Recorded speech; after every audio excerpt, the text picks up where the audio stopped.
Becky, welcome to this conversation. Thank you so much. It's so good to be here, Aaron. Yeah.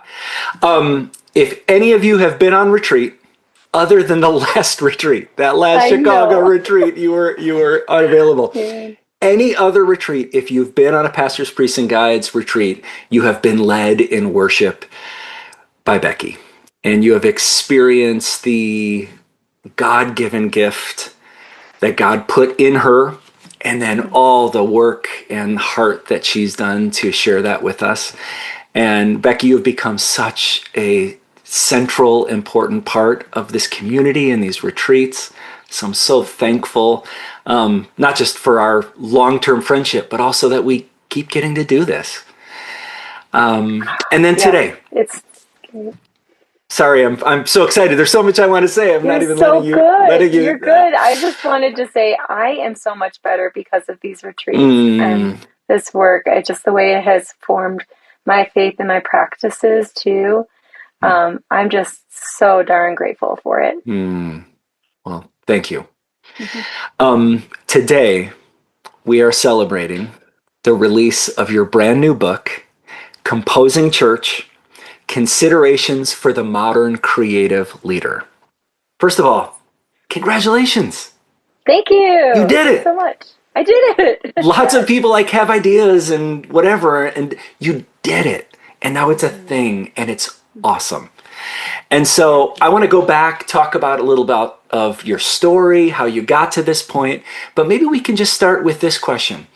Why did you write this book right now? Why this book Mm. right now?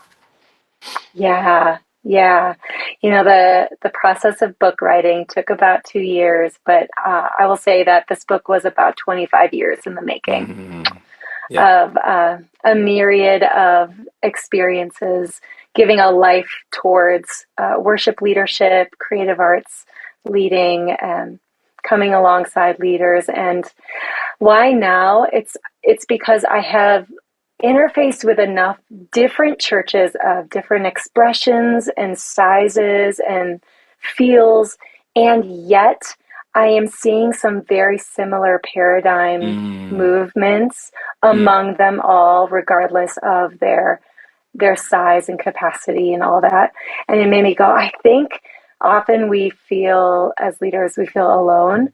And I want folks to know, number one, you're not alone. Number two, you're not crazy. And there are ways forward. yeah. So when you talk about a couple paradigm shifts or movements from, could you say a Yeah, couple of them from what to what? Maybe you just said the first one, yeah, from feeling you're yeah, totally alone to yeah, knowing that there are many of us exploring. What are a couple of the from yeah, this to that's that you're longing yeah. for? I think I think what I would love to see, and I'm seeing churches ache and want this, but there has been a shift from consumer to wanting more communal again Mm, in our church mm, spaces, where it's perhaps less sit back, relax, and enjoy the great Sunday show, mm, and more of a what are we being formed by? What are we being formed mm, into? mm, And I've connected with many churches going, we want to learn from the ancient practices. We have no idea how to do that within our mm. context. Right. So that has been a big one. And I think again too, we're seeing another shift is we're seeing folks go from feeling sometimes on a stage like I need to um, perform well, produce well. I'm more of a prop up there, but we're wanting our teams to be healthy and whole. We're wanting to move from Mm, prop to person again, mm. person. So Wow. there is this shift towards health and wholeness that we're seeing in our entire culture. And I think we're also seeing in our churches going, oh, let's really take a microscope to the health and vitality of our team members. Mm. So if you're listening to this and you're like, oh, I've been feeling that, I think one of the most Yeah. encouraging things is, Becky, you're saying you're hearing that from everybody you talk to. You're Yes. hearing that from all Yeah. kinds of churches. And yeah, yeah, yeah. Yeah. Yeah. You're not alone in those longings. Yeah. And they're Yeah. they're beautiful. Can we get back Mm, to the heart of what Jesus meant for the church to be and be for one another as well. Mm. Gosh, that I can't get past that. That's why I Yeah. haven't given up. I'm here for it. Yeah. Yeah. Yeah. Oh, I love that. So, can you tell us a little about your story? You've had a wild journey, some of which I've got to do with you and see you do, and other Yeah. things. But yeah, just give us a little bit of the journey that brought you to why you can write a book like this. Yeah, definitely. I grew up in a really small church, reading from the hymnal, learned how to sing harmonies from my parents, Mm. all of that. A church that was doing, hymns and then contemporary music, a space where I got to learn how to play guitar and be a worship Hmm. leader that had margin to teach a young kid, right, who knew Yeah. nothing. So Yeah. grateful. And then was able to shift into a multi site church space where I was doing that in the heart of downtown Chicago in an increasingly gentrified neighborhood that was experiencing the complexity of that. Mm. How do we be good neighbors? Right. And then from there, that launched me into a time in megachurch world where we got to share a stage for 6 or 7 years. And I say learn so many how to's and a handful of how not to's that helped all form me into who I wanted to be as a worship pastor. Mm. And then from there, life launched me to a startup church, meeting in a former Sam's Club warehouse with curtain Mm. walls. Mm. So I've had a variety of experiences, and I think we need all the expressions, Yeah. especially when they're healthy and God honoring and people honoring. Yeah. I didn't like prep you for this question, but like, Okay. what's one thing you learned in each of those settings? Wow. Well, that's a question. Yeah, there's Yeah. probably 10 Yeah. things in each, but like, if you Yeah. can look back. Yeah. Oh, I love that question.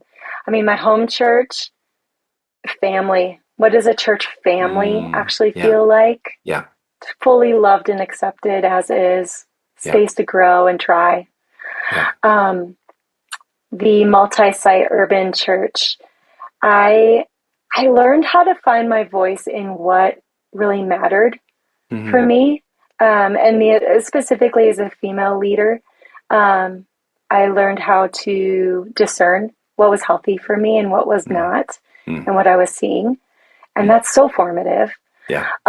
And then in a big mega church world, I learned the value that we give God our best because God gave God's best Mm. for us. Mm. And that has really formed me in wanting to do the very best I can, not for any pressure of man, but because I want to bring that to Mm. what I do for God.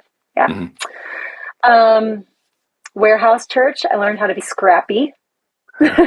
Yeah. No budget. We're building something from the ground up. Learn how to be scrappy. You get sweaty and you're Mm. hanging curtains, and then you're on stage with a guitar and leading on a microphone. And can we be humble enough to hold all of those positions?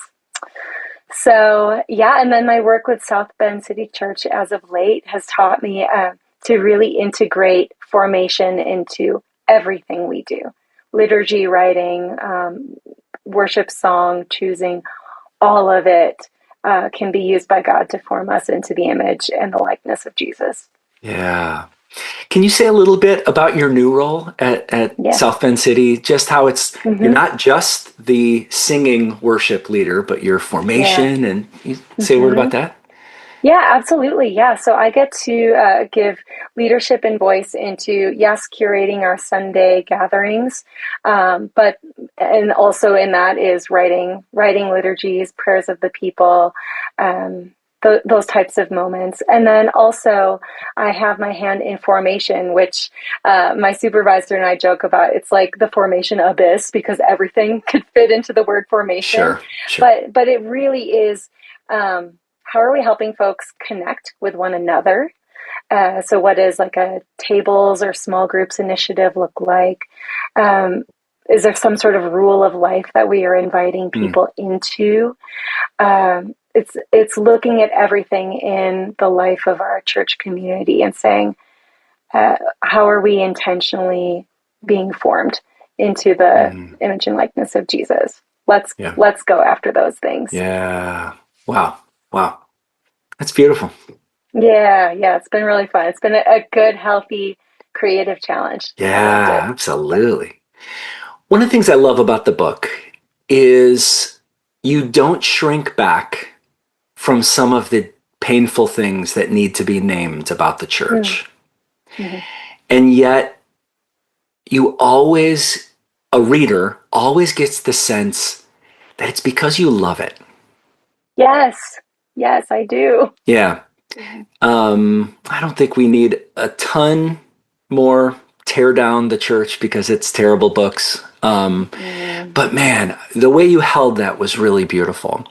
And I wonder if you'd be willing to share. I mean, what's funny is as I was reading, I was in the room for a couple of those stories that you're telling. I'm like, oh man, I forgot about that. That was, Yes. some of them now I can look back and laugh.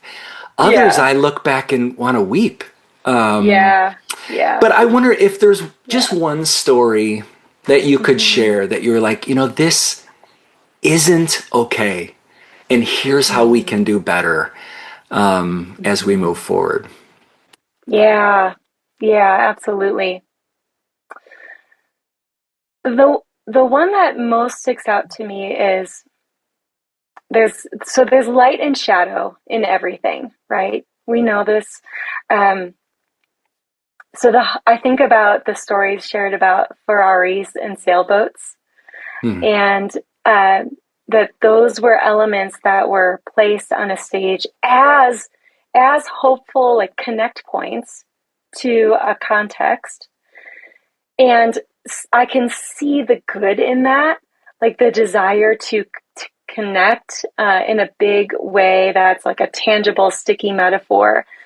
But I think what we lost is we were looking at who's kind of we were looking at a particular part of our demographic that would resonate and relate with those examples. And we weren't necessarily looking at the poor and marginalized within our community.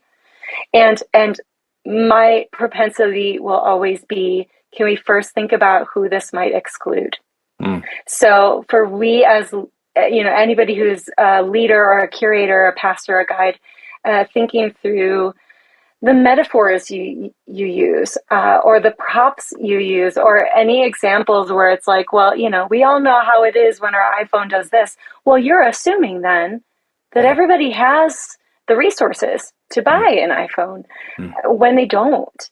So that is a story that, to me, those are two examples in the book that go, there's a light side of wanting to connect to our people, and there's a shadow of, oh no, have we also deeply wounded a number of our people Hmm. because of the creative choices we made. Yeah. Yeah. Wow. And how would you advise us to discern that question? Mm-hmm. Couple thoughts come to mind. I think number one, always considering the least of these. Hmm. Just have that top of mind. And then also, who is in the room in making decisions? Hmm. Do we have a diversity of cultural backgrounds and Yeah. age and education, gender? Do we have other voices Yeah. who might be able to say, hey, I don't think that's actually going to connect, and here's why? Yeah. So, Do we have those other voices? And have we created a safe enough culture where they're willing to speak up? bing, Yeah. that's huge. That's a Yeah. huge point, Aaron, Yeah. because if we have not cultivated a space for true trust and mutuality, Yeah. uh, it will not be safe for people to bring their voices and their pushback into a space. Yeah. Yeah. Yeah. Yeah. Final question.